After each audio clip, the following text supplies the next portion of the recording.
Bonjour, bonsoir tout le monde, c'est Vérité Avenir. J'espère que vous allez bien, pour ma part c'est le cas. On se retrouve comme promis pour la vidéo dont je vous parlais, celle sur les crypto-monnaies, sur la blockchain, sur la réinitialisation de l'économie et sur la fin de la monnaie fiduciaire, tout ce qui est du papier et également des pièces de monnaie. Donc là on a une de The Economist datant de 1978. Donc vous voyez que ce n'est pas quelque chose de nouveau, la crypto-monnaie, du moins le projet de tout dématérialiser. C'est quelque chose qui remonte dans le temps. Donc là, dans les années 70-80. En 1978, on a donc The Economist qui nous montre un phénix avec une fleur de lys sur la tête en couronne, peut-être pouvant faire penser une initiation de la France ou du Canada, un des deux pays, mais logiquement ça serait la France, avec autour de son cou une grosse pièce de monnaie, avec un symbole dématérialisé où il est inscrit 2018, donc pour l'année 2018, et on verra que c'est lié notamment au Bitcoin, 10, 10, Phoenix, et on voit donc en dessous toutes les économies, diverses économies au niveau des billets qui sont en feu, et donc le Phoenix renaît de ses cendres. L'économie donc vient renaître de ses cendres. Et je vous ai pris un autre extrait, là c'est un extrait donc du livre Une brève histoire de l'avenir de Jacques Attali en 2006, 2-3 ans avant la création du Bitcoin et donc de la blockchain et de ce qui va s'en suivre au niveau des crypto-monnaies. Et voici ce qu'il nous indiquait, voici ce qu'il nous écrivait. Et ça montre bien qu'il y a cette idée dans l'élite, dans ceux qui ont le pouvoir, de nous emmener à ce système-là. Et donc, en aucun cas, c'est une libération, en aucun cas, c'est une récupération de pouvoir pour le peuple, par le peuple. Voici ce qui est inscrit, page 279-280. Certains de ces cirques vont déjà pour certains jusqu'à créer leur propre monnaie, afin de fidéliser leurs fournisseurs et leurs clients. Ils le feront sous forme de points offerts en cadeau à leurs partenaires, puis ils organiseront la transférabilité de ces points hors de leur propre circuit. Personne bientôt, pas même le gouvernement des États-Unis, ne pourra s'y opposer. Donc là, il explique que ça va être indexé en tout cas sur une monnaie fiduciaire, avant peut-être de la remplacer par la suite. Si, dans un demi-siècle ou moins, des compagnies d'assurance parviennent à contrôler les principales entreprises et à imposer leurs normes aux États, si des mercenaires privés remplacent les armées, si des monnaies d'entreprise se substituent aux principales devises, alors l'hyper-empire aura triomphé. Donc là, on est vraiment sur un peu un monde boursier, mais qui finalement s'ouvre à tous. D'accord ? Et c'est-à-dire que les entreprises, au lieu d'avoir des actions en bourse, auraient peut-être, ou auront peut-être même des... des cryptos liés en tout cas à leur entreprise. Face aux États affaiblis, agonisants, voire volatilisés, dans la négation du droit et l'impunité qu'impliquera l'hyper-empire, se développeront deux autres catégories d'entreprises, pirates et relationnelles. D'abord se renforceront celles des entreprises que les États n'auront plus les moyens d'interdire. Présentes depuis les débuts de l'ordre marchand, les entreprises pirates verront leur marché s'élargir. Certaines exerceront des activités illicites sans respecter toutes les lois, en particulier fiscales. D'autres exerceront des activités criminelles, trafic de drogue, d'armes, d'êtres humains, jeux illicites, trafic d'influence, blanchiment d'argent, copie de produits de marque et utiliseront la violence. Leur chiffre d'affaires dépassera même un jour celui de l'économie licite. Elles blanchiront leur argent qui reviendra en partie sur le marché légal, qu'elles perturberont de plus en plus. Elles s'interpénétreront même avec des entreprises de l'économie de marché qu'elles financeront et établiront avec elles des entreprises conjointes. Pour triompher, elles se doteront de tous les attributs des États en voie de déshérence, réseaux de communication, instruments de collecte de ressources, armement.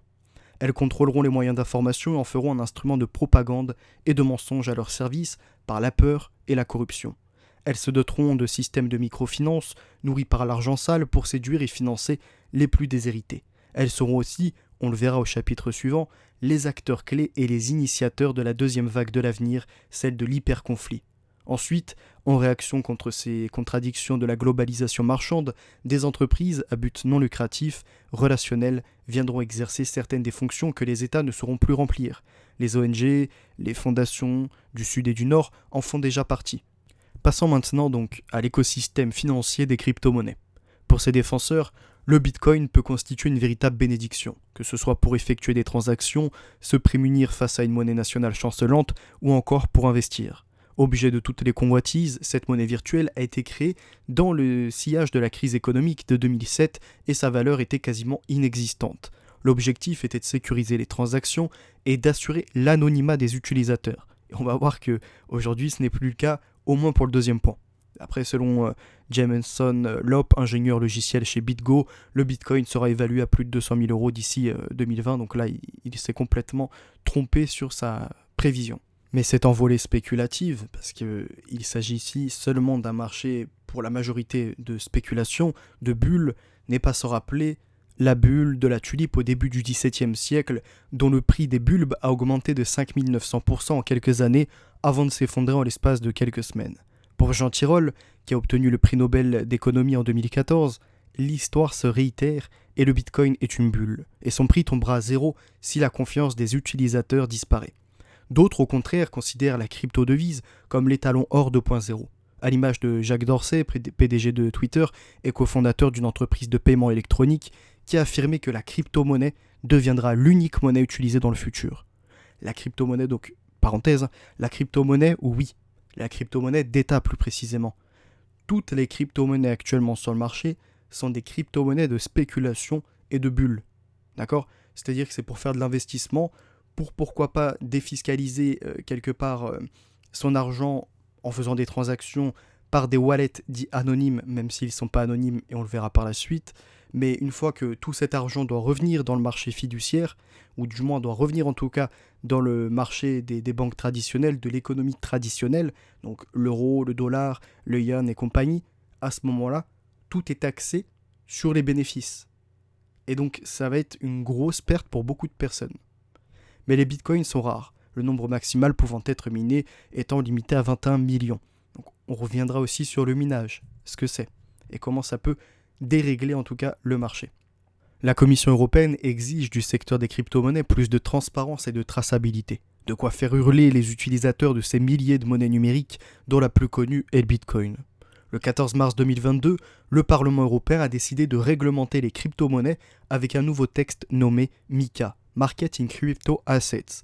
Le 31 mars, un texte adopté par deux de ses commissions, celle des affaires économiques et monétaires du Parlement européen et celle des libertés civiles, de la justice et des affaires intérieures, vise à garantir que la traçabilité des crypto-actifs soit la même que pour les transferts d'argent habituels et de bloquer les transactions suspectes. Alors, que vont-ils intégrer dans les transactions suspectes ? Donc après, on nous dit que le texte doit être présenté au Parlement en ce mois d'avril. Donc là, vous avez l'économie, parce qu'il faut s'intéresser aux crypto-monnaies, comment ça s'est vraiment lancé. Donc vous avez Internet, d'accord ? Vous avez le web.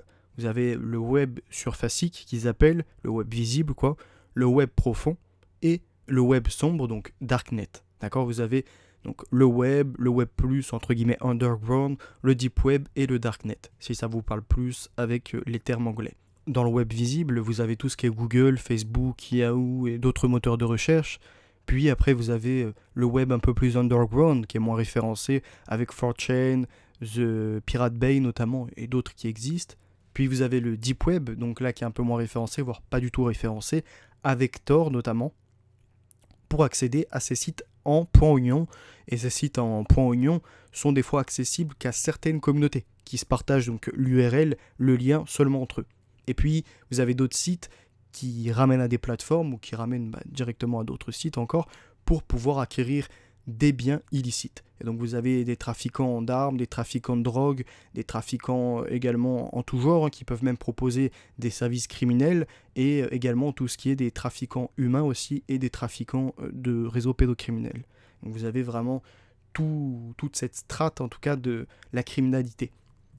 Et d'ailleurs c'est ce qui nous est inscrit ici. Durant les premières années, le Bitcoin n'a pas séduit que des gens bien intentionnés, ce qui lui a conféré une réputation de monnaie spéculative et sulfureuse, dont il a encore du mal à se défaire aujourd'hui. Tandis que l'envolée du taux de change a déclenché une sorte de ruée vers l'or, le relatif anonymat du Bitcoin et la facilité d'y faire des échanges ont attiré les dealers de drogue et autres criminels, ce qui a entraîné une lourde répression en 2013 et 2014 qui a conduit quelques entrepreneurs pionniers en prison. Analyse Andrea Adriano et Hunter Monroe. Le Bitcoin reste ainsi associé à l'affaire Silk Road, un marché noir de produits illicites, drogue et armes en particulier, sur le dark web, l'internet caché, où les transactions étaient opérées dans cette crypto-monnaie. Depuis la fermeture de Silk Road par le FBI en octobre 2013, l'activité en Bitcoin s'est largement régularisée, confirme un article du quotidien Les Échos qui relaie les estimations de la start-up américaine Chainalysis, spécialisée dans l'analyse de la blockchain. L'économie informelle et illicite, autour de 6% des volumes, est aujourd'hui largement devancée par l'activité financière et spéculative sur les bourses du Bitcoin, qui représentent les trois quarts de l'activité mondiale. Parenthèse. Et c'est là qu'on voit que des gens lambda, pas forcément mal intentionnés, ont voulu mettre un peu leur économie pour la faire travailler et essayer d'en tirer le double, ou en tout cas essayer de tirer du bénéfice des crypto-monnaies. Et puis donc, de fil en aiguille, ça a été monté, ils en ont acquis, et au fur et à mesure des acquisitions de ces crypto-monnaies, les volumes en tout cas sont montés, et en même temps, du coup, la spéculation a grossi. Donc ce qui fait qu'il y en a beaucoup qui ont pu récupérer des finances. Sauf que les cryptos qu'ils prenaient, qu'ils achetaient, c'était des cryptos peut-être appartenant à des criminels, aux pires criminels sur Terre. Et donc, ils ont blanchi de l'argent quelque part, ces gens-là. Donc ils n'ont pas les mains propres. Ce n'est pas de l'argent propre en tout cas. Mais on reviendra, je pense, sur cet élément plus tard. Et donc là, aujourd'hui, en tout cas, on voudrait nous faire croire que tout est redevenu propre et que dans cette économie virtuelle, finalement, il n'y aurait quasiment pas de criminalité, ou en tout cas, cette criminalité serait dosée, serait en tout cas maintenue au minima. Mais sauf que tous ces gens aussi là, qui sont des gens lambda pour la plupart peut-être, qui ont rejoint la crypto-monnaie pour spéculer dessus, et quelque part, ils ont aussi contribué à la difficulté, d'accord, à rendre difficiles les actions des policiers pour justement cibler les criminels qui consomment et les criminels qui proposent les services. La situation n'a donc plus rien à voir avec celle du début 2013, quand la moitié des transactions réalisées à l'aide du Bitcoin servaient des activités illégales. Donc vous avez 2011, 2012, 2013 et compagnie, un énorme marché en crypto-monnaie, plus précisément en Bitcoin qui s'opère, et dans les années 2014, 2015 et compagnie, même jusqu'à 2018, vous avez sur le marché mondial des millions de gens qui s'intéressent à ça, qui vont investir dedans, et donc qui vont faire monter le prix, et ce qui fait que ces criminels qui avaient déjà amassé une bonne économie, voient leur économie, mais finalement triompher, voient leur économie grossir. Et c'est pour ça que finalement on peut voir des grosses mafias qui émergent. Ce changement est dû à la démocratisation progressive du Bitcoin, mais aussi à la surveillance dont le réseau peut faire l'objet par les services de police. Il n'est en effet pas véritablement anonyme, mais plutôt pseudonyme, ce qu'on disait tout à l'heure. Chacun y opère, aux yeux de tous, sous un nom d'emprunt, plus exactement une suite de chiffres et de lettres appelées clés publiques, dont il est possible de retracer l'historique. C'est pourquoi Mark Andreessen s'exclamait dans le New York Times, je cite, « Je voudrais répondre aux critiques de ceux pour qui le Bitcoin est un paradis de la mauvaise conduite, des criminels et des terroristes, où on peut transférer de l'argent impunément sous couvert d'anonymat. C'est un mythe. Comme l'email qui est aisément traçable, le Bitcoin fonctionne sous pseudonyme, il n'est pas anonyme. De plus, chaque transaction sur le réseau est tracée et est inscrite pour toujours dans la blockchain Bitcoin, un registre permanent, visible de tous. Finalement, le Bitcoin est beaucoup plus facile à suivre pour les forces de l'ordre que le cash, l'or ou les diamants. » Donc là, on voit les transactions des Bitcoins au niveau des volumes, donc en 2012, 2018 et 2019, sachant que 2018, c'est l'année de l'explosion du cours du Bitcoin. Et là, je vous ai mis un petit parallèle, en tout cas, avec ce qui se passe au niveau des banques, qui luttent, entre guillemets, contre le blanchiment d'argent, donc qui fliquent de plus en plus nos transactions.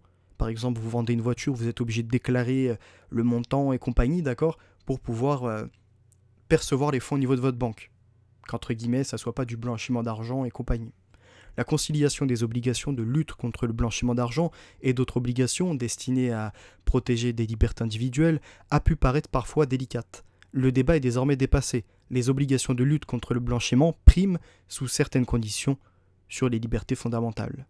Le secret bancaire, donc il a fallu assouplir les législations relatives au secret bancaire pour des impératifs de lutte contre le blanchiment des capitaux. Alors, sur les petits comptes, ça c'est traçable. Par contre, sur les grands comptes, c'est de l'offshoreisation, c'est finalement mettre ses comptes à l'étranger et faire de l'optimisation pour d'autres.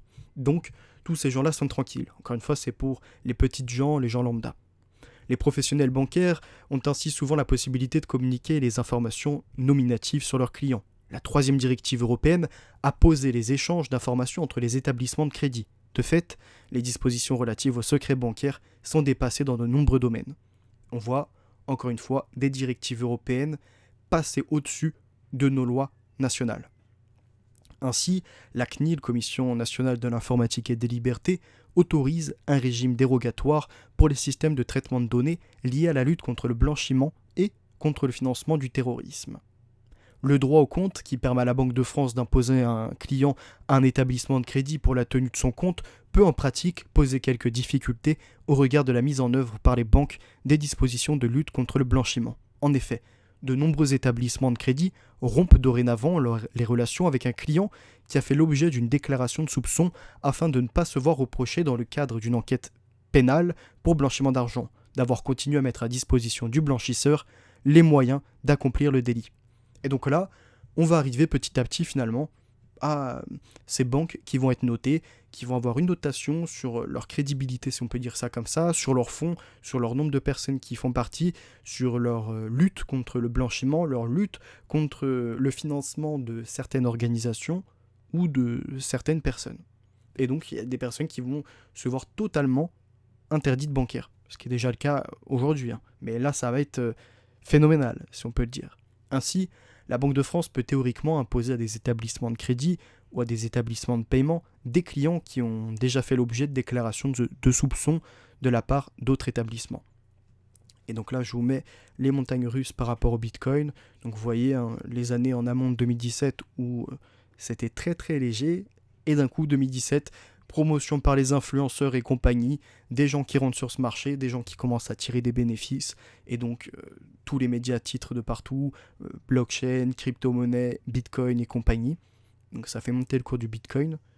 Et je vous rappelle, hein, la première image de ce live, de cette vidéo plus précisément, même si c'est tourné dans les conditions d'un live, c'est cette une en tout cas de The Economist de 1978, où vous voyez le phénix avec une pièce autour du cou, et cette pièce autour du cou, c'est inscrit 2018, avec la monnaie dématérialisée.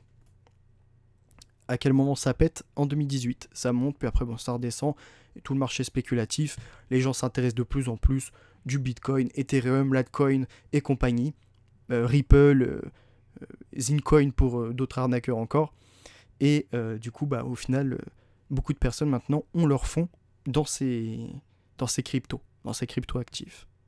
Et ces cryptos utilisent la technologie blockchain qui aura sans conteste été la révélation de l'année 2016 pour le grand public. La multiplication d'articles publiés et d'événements organisés sur ce sujet est à la mesure de la révolution culturelle, sociétale et même politique que cette innovation pourrait préfigurer. Via l'automatisation et une décentralisation radicale des mécanismes de contrôle et de sécurité des échanges, les chaînes de blocs pourraient, demain, affecter en profondeur les conditions de production et d'échange d'énergie, de flux financiers ou de biens dans notre économie. Cette technologie pourrait remettre en cause tout le modèle de société dans lequel nous vivons. Banques, assurances, places financières et de marché, État et administration publique. La légitimité de la superstructure, cet ensemble de systèmes centralisés dont parlait Karl Marx, pourrait s'effacer au profit d'une économie radicalement décentralisée et collaborative.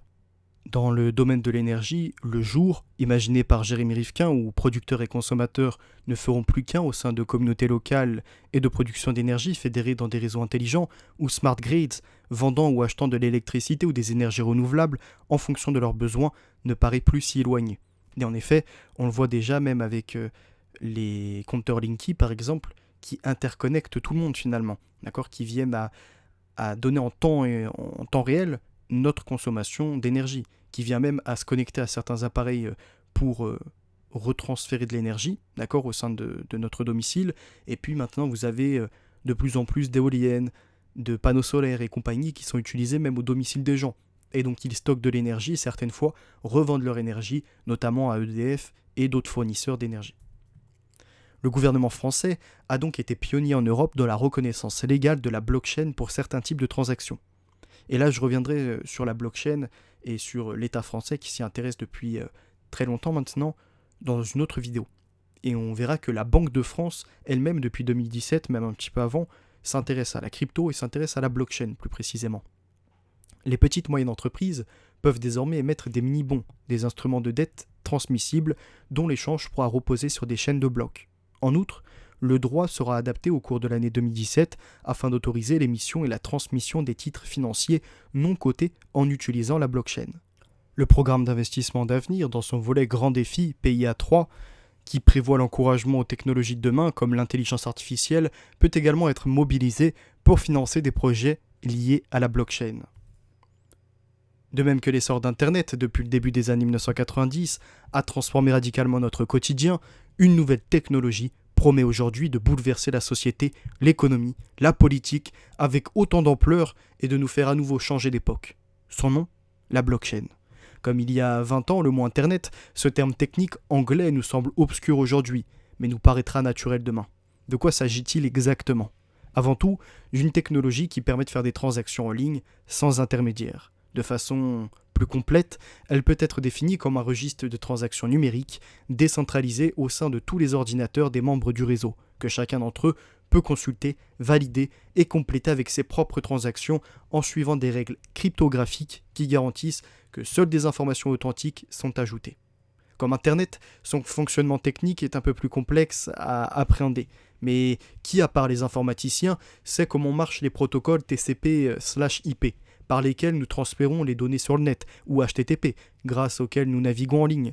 Nul ne peut pourtant en ignorer ces enjeux, car les usages de cette nouvelle technologie nous concerneront tous. Le web et le courrier électronique ont permis aux individus d'échanger de l'information directement, partout dans le monde et gratuitement. La blockchain nous offre la possibilité, pour la première fois, d'utiliser le net pour transférer de l'argent de façon sécurisée en pair à pair, c'est-à-dire de commercer en ligne sans tiers de confiance. Lorsque nous achetons un objet sur une boutique de e-commerce, l'argent passe par le site, par Visa, Mastercard ou encore PayPal, et in fine par votre banque, pour aboutir sur le compte du vendeur. Avec la blockchain, la somme glisse directement de l'acheteur au vendeur, comme de l'argent liquide, sans que personne au milieu ne serve de garant ni ne capte de commission. Alors là, je mets une parenthèse, c'est faux. Parce qu'il y aura la commission de l'utilisation des cryptos. C'est-à-dire que pour qu'une crypto-monnaie fonctionne, il faut de la blockchain. D'accord, ça fonctionne sur la blockchain, les blocs en chaîne. Et donc ça fonctionne comme c'est inscrit au-dessus de peer-to-peer, d'accord, pair à pair, c'est-à-dire d'ordinateur à ordinateur. Et donc il y a la nécessité d'avoir des mineurs. Et les mineurs sont rémunérés en crypto. Mais une fois que certaines cryptos vont avoir atteint un certain summum, en tout cas, vont pas atterrir forcément au maximum, d'accord, mais vont arriver à leur paroxysme sur le marché, ces gens-là prendront plutôt des frais directement sur les transactions, comme c'est le cas pour les comptes en banque, d'accord. Les comptes en banque, lorsque vous faites un virement, il y a des frais. La carte bancaire, lorsque vous l'utilisez, il y a des frais de sécurité. Pour le commerçant, pareil, il y a des frais. Donc ça, c'est faux pour ma part, en tout cas. Donc là, après, il est dit donc plus besoin de banques, de compagnies de cartes de crédit, ni de sites de e-commerce pour certifier un échange. La blockchain est conçue pour garantir son bon déroulement sans qu'aucun intermédiaire ne soit rémunéré pour authentifier la transaction. En plus de cette fonctionnalité puissante, la blockchain offre deux autres usages majeurs. Elle permet d'enregistrer de l'information de manière immuable, des actes administratifs, des titres de propriété ou encore des diplômes peuvent y être inscrits sans pouvoir être modifiés par la suite, ce qui offre une garantie d'authenticité que fournissaient jusqu'ici les notaires. Nouvelle parenthèse, dans ce monde ultra connecté, demain, donc, comme vous utilisez aujourd'hui pour certains des transports VTC, par des applications Uber, Bolt et compagnie, Captain et compagnie, vous avez une notation du chauffeur. Et vous-même, vous êtes noté en tant qu'utilisateur. D'accord ? Bon, peu, je pense, utilisent la notation, mais au moins tout le monde a pris une fois ce type de transport. Ce qu'il faut voir, c'est que demain, pour le monde du travail, ça sera pareil. De plus en plus, on va être amené à l'ubérisation de l'entreprise et même de la société, donc à se mettre sur le marché pour accomplir uniquement des missions, puis retourner au chômage, ou retourner en ce cas à un chômage partiel, et surtout, ça permettra à ce qu'il y ait la notation des services, donc à ce qu'il y ait la notation des employés, entre guillemets, des proposeurs de services. Enfin, la blockchain donne la possibilité d'héberger des programmes qui automatiseront les communications et transactions entre les milliards d'objets connectés du monde entier, les smart contracts, qui seront liés donc aux objets intelligents dits objets de l'Internet, dont je vous parle dans le tome 2 et il me semble en avoir parlé un petit peu précédemment. Ça va être une révolution incroyable. Et de là, ça va être également tout ce qui va être de la domotique, tout ce qui va être des smart cities, donc des villes connectées, villes intelligentes, jusqu'à votre identité numérique, jusqu'à en fait le traçage de votre vie. De plus en plus d'hommes politiques en sont conscients. Dans son initiative sur la technologie et l'innovation, l'ex-candidat démocrate à la présidence des États-Unis, Hillary Clinton citait la blockchain parmi la prochaine génération de révolutions technologiques sur lesquelles les innovateurs américains devaient se positionner en leader avec les véhicules autonomes et l'apprentissage automatique des machines, dit machine learning. En France, un premier colloque réunissant députés et acteurs du secteur a été organisé à l'Assemblée nationale le 24 mars 2016. Blockchain, disruption et opportunité. Pareil, la disruption, on en a parlé, le côté disruptif où toutes les entreprises sont mises en concurrence, mais surtout où il est cherché la moindre faille entre le service et l'utilisateur pour pouvoir justement créer un nouveau métier ou du moins créer en tout cas un nouveau service plus rapide, plus près du consommateur et surtout moins cher si on peut dire ça comme ça. Mais c'est la précarisation des emplois et la destruction de notre droit et surtout de nos, comment dirais-je, de nos protections en tout cas liées au droit du travail. Il a été suivi le 4 octobre 2016 par le premier forum parlementaire de la blockchain. Une demi-douzaine de parlementaires de gauche et de droite y ont échangé avec des entrepreneurs et experts du domaine, devant un amphithéâtre de 500 personnes, plus que comble, à la Maison de la Chimie à Paris.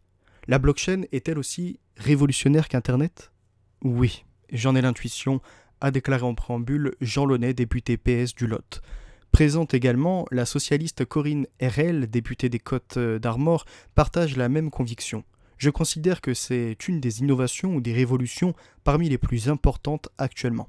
Pour Laure de la Rodière, députée Les Républicains d'Eure-et-Loir, 3 technologies arrivent en même temps et sont très disruptives de nos fonctionnements. La première, c'est Internet. La deuxième, c'est le big data et les algorithmes d'intelligence artificielle. Le second ne fonctionnant pas sans le premier. Et la troisième, c'est la blockchain qui permet d'authentifier les transactions, donc de créer de la confiance. Les conséquences de ces 3 technologies sur notre société sont colossales. Nous allons voir de façon brève, rapide, la blockchain plus précisément avec le Bitcoin et le début de l'aventure. Et Satoshi créa la blockchain. L'aventure commence le 1er novembre 2008. Sous le pseudonyme de Satoshi Nakamoto, une personne qui n'a toujours pas été identifiée aujourd'hui publie un message dans une liste de diffusion de spécialistes de la cryptographie, The Cryptography Mailing List, avec pour objet Bitcoin P2P e-cash paper. Dans des termes très factuels, elle y résume son projet. J'ai travaillé sur un nouveau système de cash électronique peer-à-peer sans tiers de confiance. Satoshi énumère ses principales caractéristiques. D'abord, la double dépense est rendue impossible au sein d'un réseau peer-à-peer. Pas d'émetteur de monnaie, ni d'autres tiers de confiance. C'est un exploit inédit. Jusqu'alors, les experts considéraient qu'il était impossible de créer un système de paiement pair-à-pair, donc d'ordinateur à ordinateur, sans tiers de confiance, sans banque par exemple, en raison du problème appelé double dépense. Sur Internet, l'information est copiée quand elle est transférée. Ainsi, conservons-nous une version de nos emails envoyés par exemple. Avec de l'argent, il ne peut pas en être de même. Un montant envoyé par un réseau électronique ne peut pas être gardé. Il ne doit pouvoir être dépensé qu'une seule fois. Sans quoi, l'argent copiable à l'infini n'aurait plus de valeur. C'est pourquoi les tiers de confiance étaient jusqu'ici nécessaires. Deuxième caractéristique, les participants peuvent être anonymes. En réalité, ils opèrent sous un pseudonyme qui correspond à une suite de chiffres et de lettres. Enfin, dernière grande propriété. De nouvelles pièces sont émises par un système de preuve de travail de style Hashcash. Ce point un peu technique, sur lequel nous reviendrons plus en détail dans la partie suivante, signifie que les nouveaux bitcoins sont émis progressivement, non pas par une banque centrale, comme dans le système financier traditionnel, mais par la validation successive des opérations selon une méthode cryptographique. La preuve de travail, qui mobilise les ressources des ordinateurs du réseau pour sécuriser les transactions. Satoshi indique également un lien vers son article de recherche White Paper qui détaille le système Bitcoin. Donc après, là, dans une série de messages, Satoshi Nakamoto répond à toutes les objections formulées par ses pairs cryptographes. Son système ne paraît pas avoir de faille, sauf dans le cas improbable où la majorité de la puissance du réseau est détenue par un membre malveillant. Et c'est là où je me pose des questions. Ces cryptos qui arrivent sur le marché comme ça du jour au lendemain, entre guillemets basés sur des projets ou autres, peu importe, la personne qui la met sur le marché en réalité peut s'attribuer une grande majorité, sous divers comptes, ça c'est pas un problème, mais peut s'attribuer une grande majorité des unités de la crypto disponibles. Et donc faire ce qu'elle veut du cours, et s'enrichir sur les autres. C'est pour ça qu'on verra que, pour ma part, toutes ces cryptos, tant que c'est pas des cryptos d'État, sont des cryptos spéculatives et donc sont un système de Ponzi. Le 9 janvier 2009, il publie donc un nouveau message sur la même liste de diffusion. Annonce de la première émission de Bitcoin, un nouveau système de cash électronique qui utilise un réseau pair à pair pour éviter la double dépense. C'est complètement décentralisé, sans serveur ni autorité centrale. Le mot est suivi d'un lien de téléchargement. Première monnaie électronique pair à pair de l'histoire et première blockchain du monde. Le Bitcoin est né. Satoshi Nakamoto apparaît très confiant dans le succès de son invention. Je serais surpris si, d'ici 10 ans, nous n'utilisons pas la monnaie électronique d'une manière ou d'une autre. Les applications sont innombrables, dès lors que l'on a la possibilité de payer quelques centimes à un site internet aussi facilement que l'on introduit une pièce de monnaie dans un distributeur automatique. Il réalise le vieux rêve de la monnaie d'Internet, qui hantait de longue date les chercheurs en informatique, mais aussi les économistes. Dès 1999, le prix Nobel d'économie Milton Friedman avait prédit l'avènement inévitable du Bitcoin. Ce qui manque à Internet, mais qui sera bientôt développé, c'est un cash électronique fiable. Une méthode qui permette, quand vous achetez sur Internet, de transférer des fonds de A à B sans que A connaisse B ni que B connaisse A. Milton Friedman est mort le 16 novembre 2006, 2 ans avant que sa prédiction ne soit réalisée. Néanmoins, aujourd'hui, on sait avec un peu de recul que A peut connaître B et B peut connaître A. D'accord ? C'est juste que effectivement, ça sera lié à des pseudonymes ou en tout cas à des suites de clés, mais les suites de clés sont toujours traçables à un moment donné ou à un autre lorsqu'elles sont remises, en tout cas lorsque les cryptos de ce wallet, de ce portefeuille virtuel, sont remis dans l'économie réelle. Ou du moins vont acheter un bien et le faire livrer à une domiciliation qui est bien réelle. Continuons. Donc le système de Ponzi, je vous ai mis une image qui est parlante. Le gestionnaire propose des placements fictifs au taux très avantageux. Donc là c'est à peu près le même système. Les épargnants confient leur argent au gestionnaire dans le but de générer des profits. Tant que le nombre d'épargnants augmente, les profits augmentent. C'est exactement ce qu'on voit avec les crypto-monnaies. Et nous nous retrouvons avec des gens qui ont fait un x3, x10, x100 ou plus que ça encore, qui vont vouloir spéculer à nouveau, non plus dans le Bitcoin par exemple, parce que c'est monté à un taux qui est assez élevé, mais vont s'intéresser aux plus petites crypto-monnaies. Donc ils vont faire monter les cours. Une fois que les cours vont monter, ils vont revendre, et puis ils vont spéculer à la baisse, et ils vont faire d'autres choses encore. Et après, à la suite de ça, pour l'instant, ils essayent de le conserver en tout cas en crypto. Parce que le jour où ils doivent renvoyer ça dans les banques, ils sont taxés sur les bénéfices. Donc tout cet argent, elle peut être taxée, on va voir après. Et les derniers qui vont arriver, ceux qui arrivent finalement au dernier moment, sont ces personnes malheureusement qui vont s'écrouler avec leur financement. C'est-à-dire que des personnes qui arrivent à un moment où c'est à 20 000, 25 000, ou à un moment pour d'autres où c'est à 10, 20 euros, alors que ça en valait que 1 centime, vont voir pendant peut-être 1 mois, 2 mois, 1 an, leur cours monter un peu, et puis du jour au lendemain, ça va s'écrouler quand ceux qui en finalement détiennent le maximum, quand ceux qui en détiennent le plus en tout cas, vont vendre ou vont spéculer à la baisse, et donc vont les avoir. Donc le système de Ponzi est aussi appelé vente pyramidale. Ce type d'escroquerie financière peut fonctionner uniquement si le nombre d'entrants augmente. Et vous doutez bien que le nombre d'entrants ne cesse d'augmenter dans ces cryptos. Et puis vous avez sur internet des pseudo-résistants, des pseudo-personnes qui luttent contre le nouvel ordre mondial, qui font la promotion, ou en tout cas qui soutiennent des personnes qui font la promotion de ce type de pratique. Alors en effet, il y en a qui ont dû s'enrichir sur le dos des autres. Et on le voit d'ailleurs, l'étape numéro 3, c'est les nouveaux arrivants qui payent les intérêts des clients qui sont déjà épargnants finalement. Et les souscripteurs, après qui veulent récupérer leur capital, et finalement se retrouvent à subir seulement l'écroulement, l'effondrement du système. Et puis dans un même temps, ces cryptos viennent faire effondrer le système classique. Même si le système classique, ce que j'appelle le système classique, c'est l'euro, le yuan, le dollar et compagnie, s'écroule déjà sur les marchés, c'est une réalité. Et que les États, tous les États, sont endettés, comme nous la France, à plus de 100% du produit intérieur brut. Mais ça c'est encore une autre réalité et nous pouvons encore la gérer. Donc là vous avez une petite image qui est parlante. Vous avez une personne qui jette un billet, bon ça fait pas énorme. Après vous avez le niveau 2 où vous avez 2-3 personnes qui jettent des billets, 3, 4, etc. Voilà, ça monte au fur et à mesure, et plus il y a de personnes qui mettent des billets, plus il y a de biens à récupérer. Et puis eux voient leur cours bouger un petit peu. Ils ont suivi les premiers qui ont pu doubler, les deuxièmes pareil, ils ont pu doubler, et puis au final ils vont tous se faire dépasser. Parce que il faut savoir une chose, avant que je fasse à la suite, c'est que sur le marché, on nous dit qu'il me semble il y a plus de... Attends, c'est combien Il me semble que c'est plus de 1000 milliards, même plus que ça encore. 3000 milliards, il me semble, d'argent en trop sur les marchés. On sait comment du jour au lendemain, le Great Reset, la grande réinitialisation peut avoir lieu. Toutes ces cryptos, du jour au lendemain, ça vaut plus rien. Et on va voir les origines du minage. Débutons avec un court paragraphe d'histoire. Le terme minage de crypto-monnaie est apparu en 2009, à la création de la première blockchain Bitcoin. Il a un rapport direct avec les mineurs d'or. Ces derniers, en quête de richesse, partaient la pioche à la main sans savoir s'ils reviendraient les poches pleines de métaux précieux. De la même manière, le mineur de Bitcoin partait lui, équipé de son ordinateur à l'assaut de calculs mathématiques, et lorsqu'il trouvait le bon résultat, notre mineur se voyait récompensé en Bitcoin.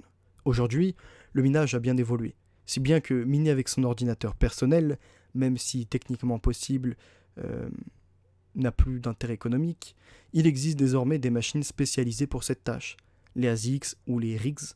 Vous pouvez donc vous en procurer en tout cas ce type de machine chez la société Just Mining, leader français sur le sujet, et d'autres. Après ça, c'est l'article qui fait sa petite promotion, son petit placement, je pense. D'autres cryptos ont repris ce concept de minage comme Ethereum, Litecoin, Monero et compagnie. Lorsque vous réalisez une transaction dans le système bancaire classique, votre banque prend l'argent sur votre compte, elle l'envoie à une autre banque qui la dépose sur le compte du bénéficiaire. La banque joue le rôle de tiers de confiance. Dans l'économie de la blockchain et du minage, ce sont les mineurs qui remplacent le tiers de confiance. Il n'y a pas d'organisme central. C'est en ce sens qu'on dit que la blockchain est décentralisée. Et prenons le temps de réfléchir. Imaginons demain, par exemple, une crise au niveau de l'énergie, en approvisionnement, une panne massive ou autre. Les appareils se retrouvent donc déconnectés des serveurs, déconnectés des réseaux. Ou encore un État qui décide de légiférer et d'interdire l'utilisation de minage. Ou encore des écologistes, et c'est là où c'est encore plus probable, c'est des écologistes qui viennent à s'offusquer de l'impact environnemental que le minage a, que les fermes de minage ont, et donc qui voudront peut-être taxer, ou peut-être interdire, ou réguler l'utilisation. Et là, vous allez avoir tous les mineurs qui vont peut-être se désintéresser, ou qui vont taxer encore plus les utilisateurs. Continuons. Sur la blockchain Bitcoin, un bloc est vérifié en moyenne toutes les 10 minutes. Après chaque bloc, de nouveaux bitcoins sont émis et distribués aux mineurs ayant trouvé la solution.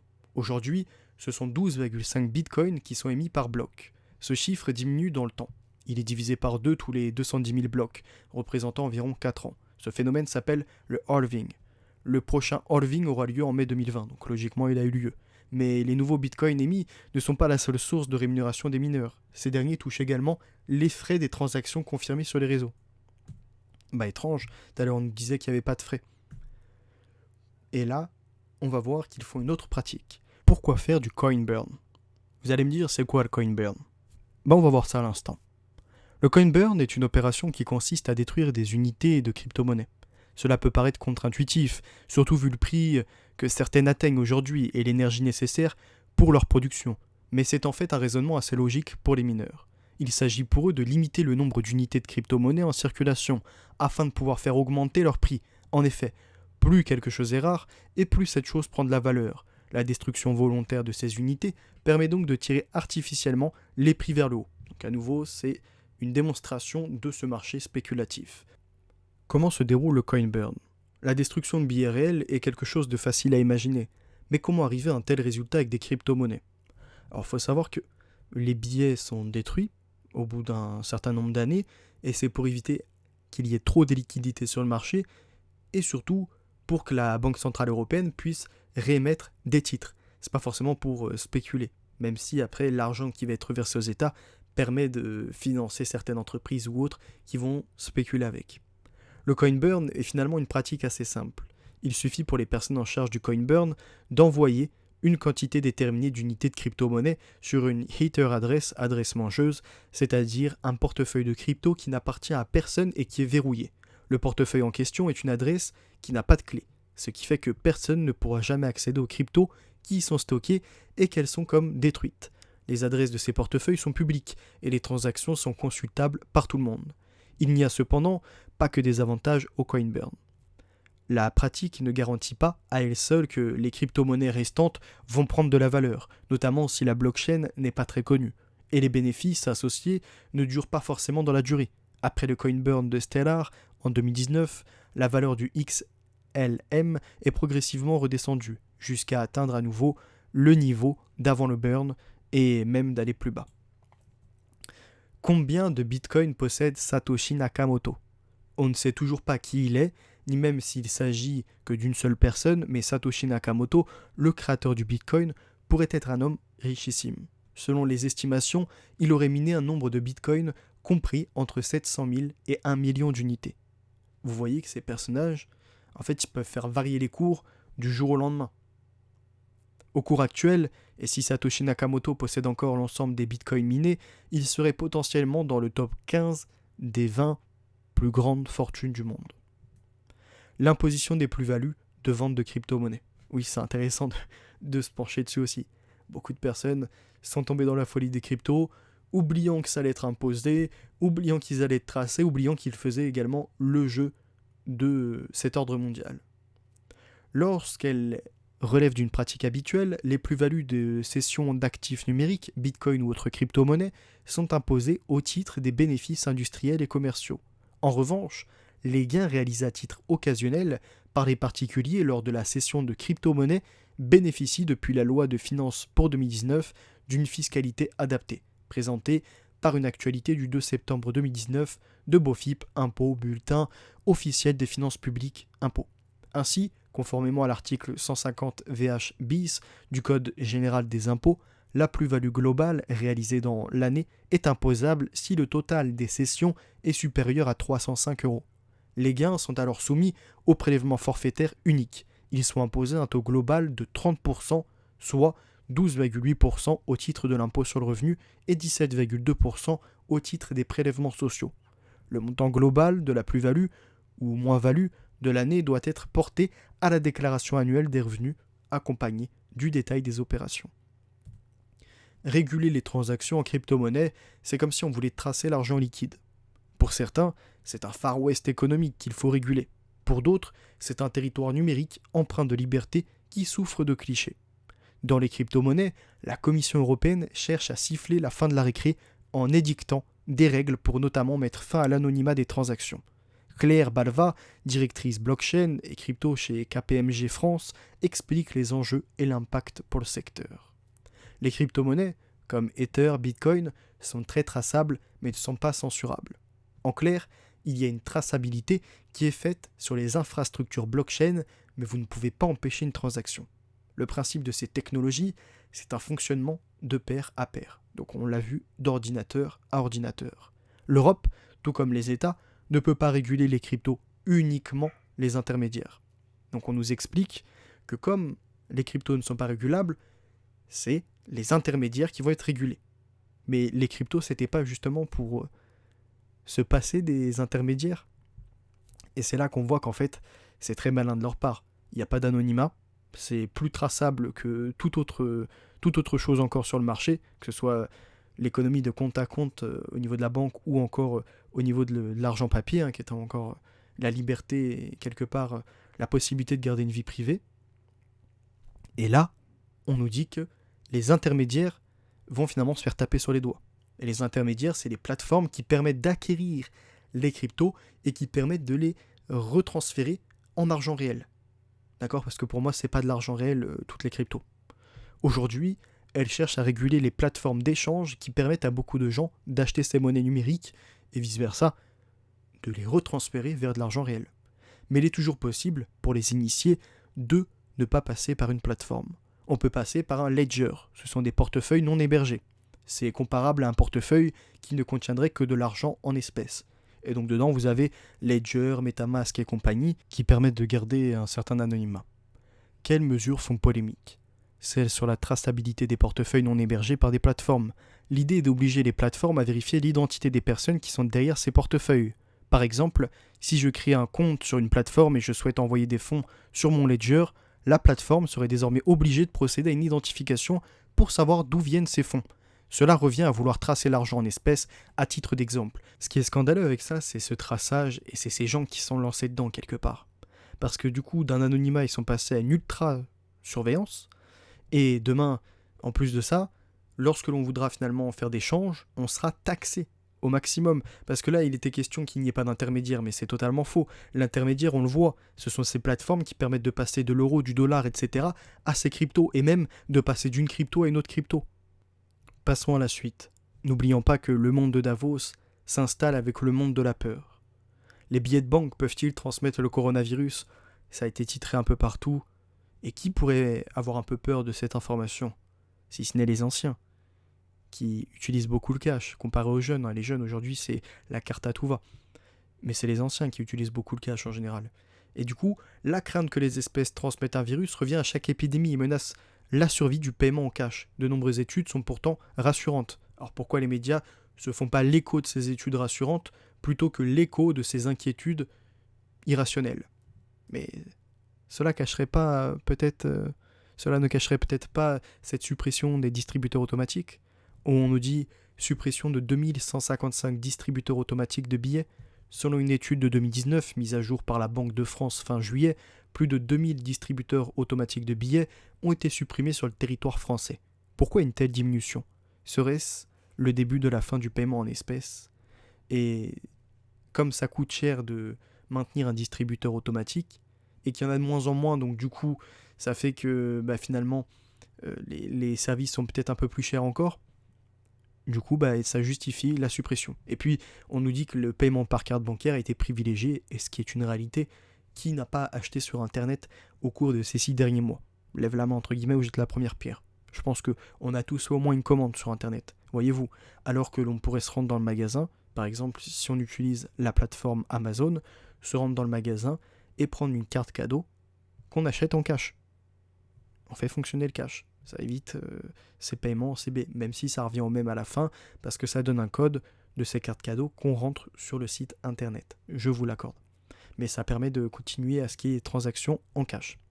Cette suppression des distributeurs automatiques de billets dans les territoires les plus habités s'explique également par le succès du paiement par carte bancaire. Les modes de paiement ne cessent d'évoluer. Les Français sont de moins en moins nombreux à effectuer des transactions en espèces. En seulement une dizaine d'années, les paiements par carte bancaire ont augmenté de plus de 60%. Et ne parlons même pas maintenant des paiements sans contact et compagnie. Tandis que les paiements en espèces ont diminué de plus de 10% entre 2012 et 2019. Et cette diminution ne cesse de croître. Alors, je vais vous parler rapidement d'une vidéo, il me semble, qui date de 2018-2019, quelque chose de ce type, où j'avais dénoncé l'arnaque de la June. La June proposée notamment par le sanglier jaune et toute sa clique, qui proposait également, donc entre guillemets, cette monnaie alternative. Et sur cette monnaie alternative, vous retrouvez quoi ? Le QR code. Le QR code qui aurait été fait partie de tout ce processus. Et c'est une monnaie de singe créée à partir de rien. Donc là, bon, la qualité est un peu réduite. Peut-être que je vous reposterai la vidéo, je ne suis pas encore sûr.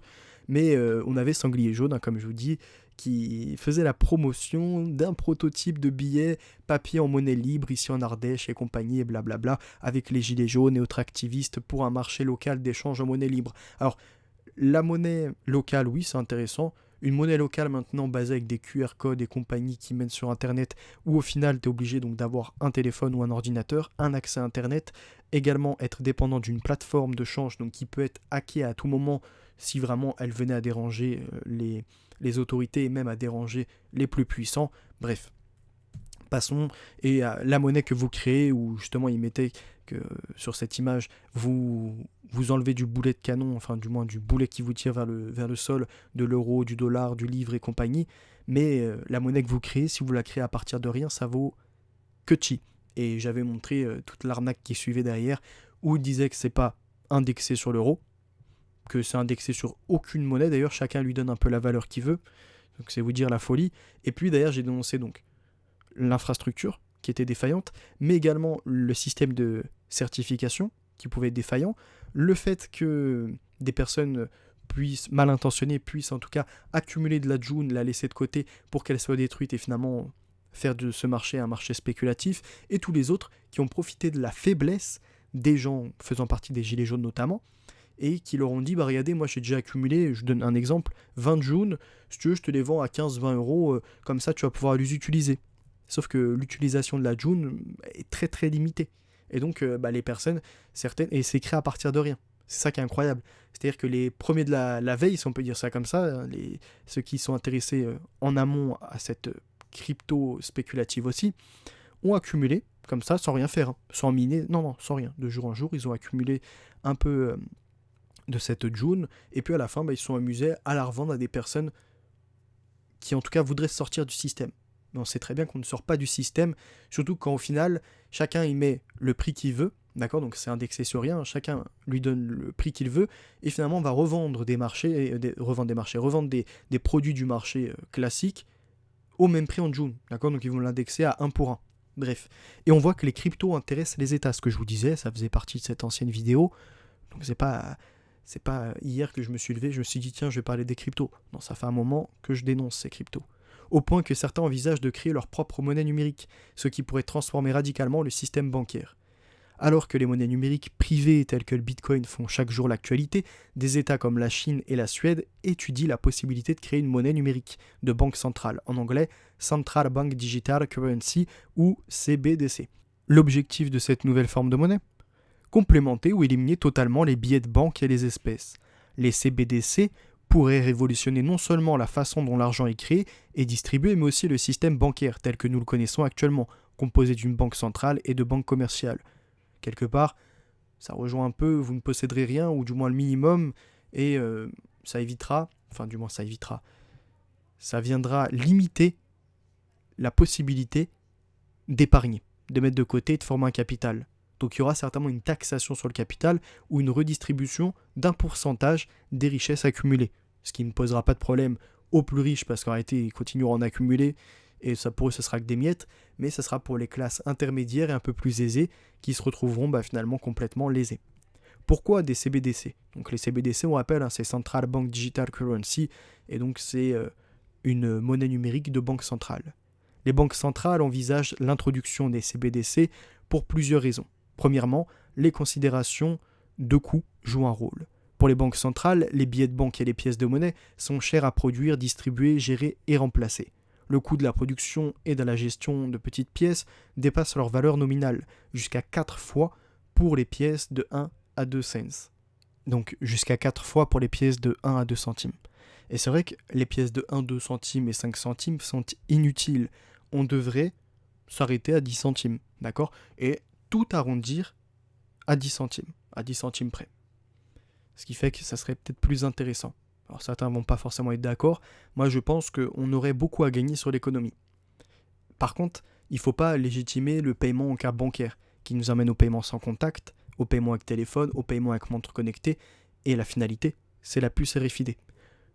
Et dans les prochains jours, je vais vous partager une petite vidéo de condensé de passages de journaux parlant de la dématérialisation de l'argent, de la suppression du cash et surtout de la puce RFID pour payer. Parce que je le rappelle, c'est étape par étape. Il ne faut pas franchir les barrières cognitives. Sinon, ça ne fonctionne pas. On est comme ça. C'est les gens, on est obligé entre guillemets de leur faire monter chaque marche de l'escalier pour arriver au sommet. Donc là, c'était le cash. Le cash après les chèques et le cash, la carte bancaire. Après la carte bancaire, tout ce qui est paiement via Internet. Après les paiements sans contact, avec le téléphone, montre connectée, et bientôt la puce RFID. Pour les banques commerciales, les frais de gestion liés aux espèces ne sont pas facturés aux clients, mais subventionnés par des revenus provenant d'autres sources. Alors, là, on dénonce le coût de conserver les liquidités, mais on ne nous dit pas que dans les prochains mois, prochaines années, on va avoir des risques de plus en plus intensifs d'hacking, de piratage de données et compagnie, et donc il faudra investir beaucoup plus de moyens et qu'il faudra sécuriser chaque transaction. Ce qui fait que chaque transaction coûtera quelques centimes à l'émetteur et au récepteur. Continuons, donc là il y avait la suite de l'article que je vous mettais dans la vidéo. L'autre préoccupation des gouvernements est la lutte contre les activités illégales. Alors, quelles activités seront désignées comme illégales demain ? Quand on voit que de plus en plus la pensée libre et éclairée est interdite. Et que le fait de ne pas être vacciné, par exemple, peut être répréhensible. En effet, les billets de banque permettent des transactions anonymes. Réduire leur utilisation ou l'éliminer complètement permettrait par exemple de limiter la fraude et la corruption. C'est pour cette raison que le gouvernement indien a lancé une politique de démonétisation en novembre 2016, retirant de la circulation 86% de sa monnaie du jour au lendemain. Vous imaginez, du jour au lendemain, 86% de la monnaie en circulation est dématérialisée. En outre, le public préfère de plus en plus les moyens de paiement plastiques, mobiles ou électroniques, ce qu'on voyait avant. En Suède, la Suède toujours montré en exemple, que ce soit sur les paiements électroniques, les paiements par carte ou encore maintenant le paiement par puce RFID et même le pass sanitaire sous puce RFID. Les paiements en espèces dans le secteur du commerce de détail sont passés de près de 40% en 2010 à environ 15% en 2016. Les 2 tiers des consommateurs du pays déclarent pouvoir gérer sans espèces et plus de la moitié des succursales bancaires du pays n'effectuent plus de transactions en espèces. Donc après vous avez encore des exemples pour la fin de l'article. Je vous laisserai lire ça avec attention. Et nous avons des arnaqueurs sur internet comme Jim Leveilleur, ami de Louis Divergent, et par le passage peut-être de Maximus Le Clément, qui me disait sur ma vidéo Résistance ou Décadence. Sur cette vidéo, Maximus m'explique qu'il comprend pas bien le concept et surtout que pour lui, il n'y a pas de décadence. Et puis il me fait tout un petit message comme quoi le nouvel ordre mondial c'est ça, donc ce que je suis en partie d'accord avec lui, sur l'identité numérique, les crypto-monnaies, mais bizarrement, il a une petite dissonance cognitive, c'est-à-dire qu'il ne voit pas dans Jim un promoteur de Zincoin, de crypto-monnaie, il ne voit pas dans Wilson qui a été cité, un des gilets jaunes constituants avec Radio Public Libre, la promotion, pareil, de crypto-monnaie. Et d'autres encore, au passage, qui font la promotion de la crypto comme si c'était des petits génies du 21e siècle, alors qu'ils ne comprennent rien. Donc là, vous avez Finances Publiques Libre, donc qui appartient à Finances Publiques Libre, appartient à Service Public Libre, avec Wilson, les 9-1 constituants et compagnie, qui faisaient la promotion de la crypto. Donc là, récemment, ils ont repartagé ceci. Donc vous voyez bien, ces gens-là, ce sont des imposteurs, ils ne sont pas là pour élever le niveau. Et enfin, on reviendra par la suite dans une prochaine vidéo sur la blockchain et sur les smart cities, donc sur les villes internet, les villes intelligentes, villes connectées à internet, avec la blockchain. Je vous remercie d'avoir suivi ce petit direct, du moins cette petite vidéo, et je vous souhaite une excellente journée. À très bientôt, c'était Vérité à venir.